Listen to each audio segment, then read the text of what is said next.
today I am going to repot 2 different orchids, and I'm going to show you exactly how to do it. Since they're not flowering anymore, this is the time when you want to repot your orchid. And you can see this one. This is a lava burst, and it's in the Oncidium family. You can see that there are already like a lot of roots, and so she's very happy, but it's time to repot. And then this is a Paphiodelium, also known as a lady slipper. So what you're going to need are some sterilized shears, and you're going to want to cut as close to the base as possible. And you're going to want to do that with all of the flower spikes, because these 2 types, they're not going to produce flowers from that spike. They're going to go into a vegetative state, and then it'll release a new flower spike. So after you cut the flower spike, you want to go ahead and remove all of that soil or mixture that was originally packed in. And since orchids are epiphytes, they're all about the roots. And so you want to inspect the roots when you go to repot, and you want to remove any dead roots. And how do you know if they're dead? Well, they're going to be dark brown, for instance, on this one, and they're going to be mushy. And this isn't a bad thing, but you just want to get rid of those, because they're just going to end up, not really, they're not going to do anything for the plant, and they're just going to rot. And you definitely don't want rotting roots in your orchids. So go ahead and get rid of those.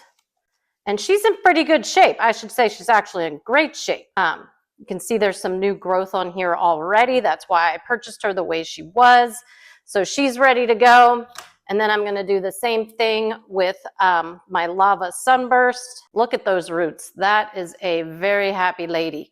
So I'm just going to do the same thing. I'm going to go through here, remove this, what's called a plug, just to get out all of this here and put her in some fresh medium. I've moved outside because it's a beautiful day in Southern California today. Get a little vitamin D while I pot up my 2 orchids. And so this is the mixture that I use for these particular orchids.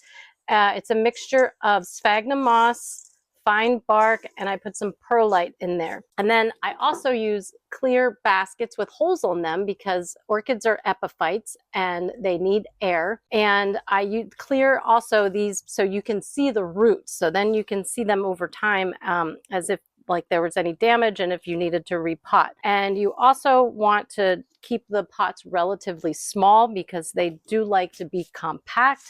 And so all you do, you put a little bit of the mixture on the bottom, the little lady in there, and then you're just going to go around and fill it up. And then you're going to do the same thing with the other orchid. This one's going to be a little bit easier since it doesn't have as many roots. And you're just going to go around, and there you go.